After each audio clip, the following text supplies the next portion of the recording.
Bonjour à tous. Voilà, je voulais vous partager quelque chose parce que ce matin, j'ai reçu un message d'un pasteur qui me demande de l'argent pour financer la construction de son église. Ce à quoi, bien sûr, j'ai répondu que nous, ici, ce qu'on faisait, c'était des églises de maison et que du coup, ça permet de garder l'argent pour d'autres choses, comme par exemple donner à nos pauvres ou alors faire un panier repas pour quelqu'un ou je sais pas, peut-être que à l'avenir, si on peut collecter assez d'argent, on pourrait faire une crèche, peut-être, où on accueillerait des parents qui sont pas chrétiens, mais on pourrait leur apporter le royaume de Dieu à travers ça, par diverses manières, c'est possible.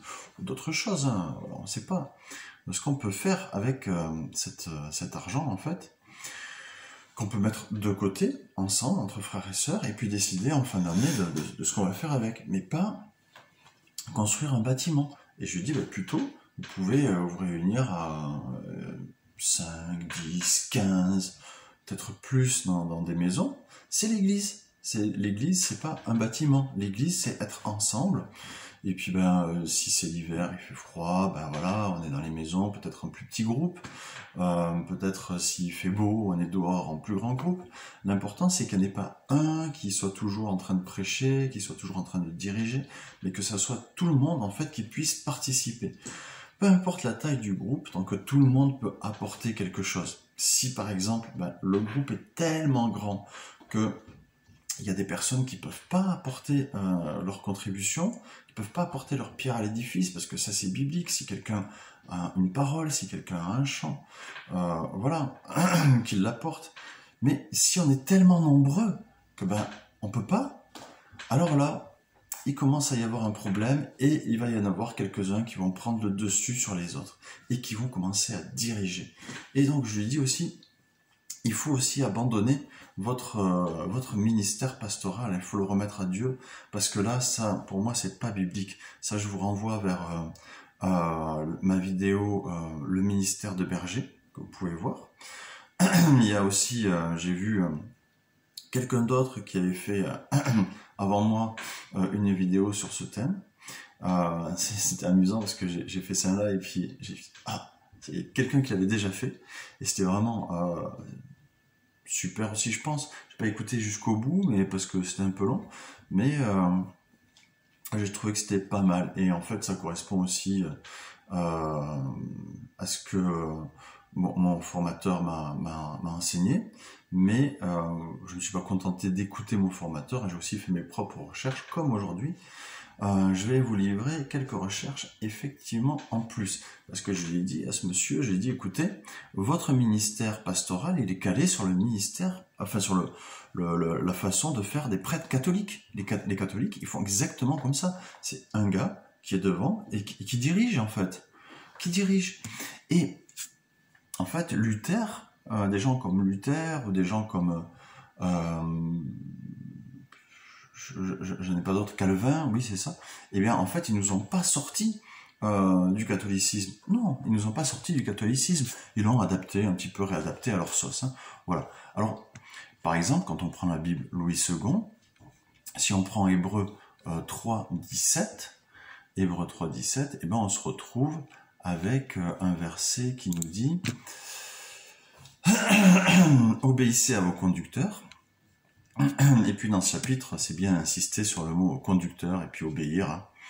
Vous verrez si vous lisez le chapitre 13 de Hébreux. Obéissez à vos conducteurs et ayez pour eux de la déférence, car ils veillent sur vos âmes, comme devant en rendre compte. Voilà. Donc là, c'est assez intéressant. Obéissez à vos conducteurs.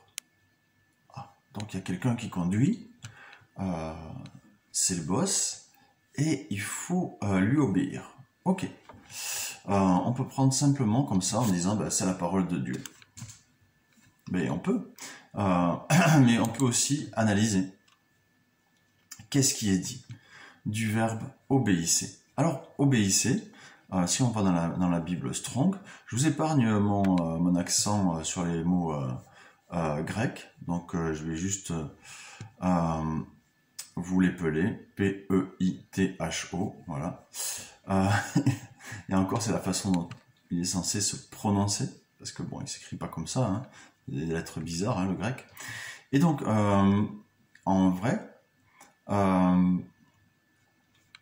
quand on regarde les définitions, on a persuadé, voilà, croire à quelqu'un par des mots, se faire des amis, gagner leur faveur, tranquilliser, persuader, pousser ou induire quelqu'un pour le persuader à faire quelque chose, croire, avoir la foi dans une chose, écouter, obéir. Tiens, obéir, c'est un des derniers mots. Et ils ont choisi obéir dans la Louis II, alors qu'ils auraient pu prendre écouter, ils auraient pu prendre laissez-vous persuader, ou croyez, ou laissez-vous tranquilliser. Ils auraient pu. Non, ils ont choisi obéir, un des derniers mots. Ça, pourquoi?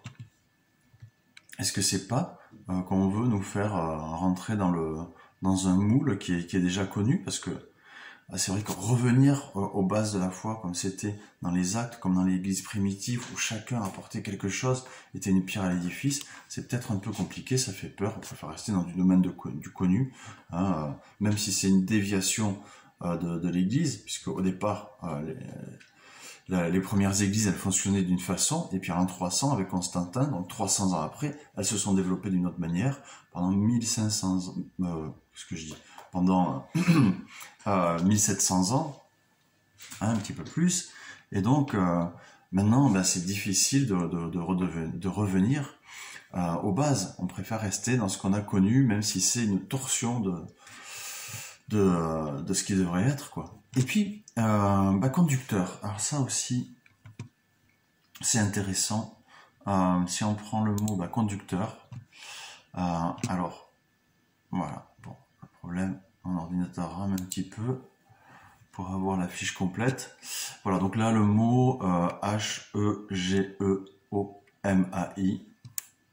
Je vous épargnez ma prononciation là aussi.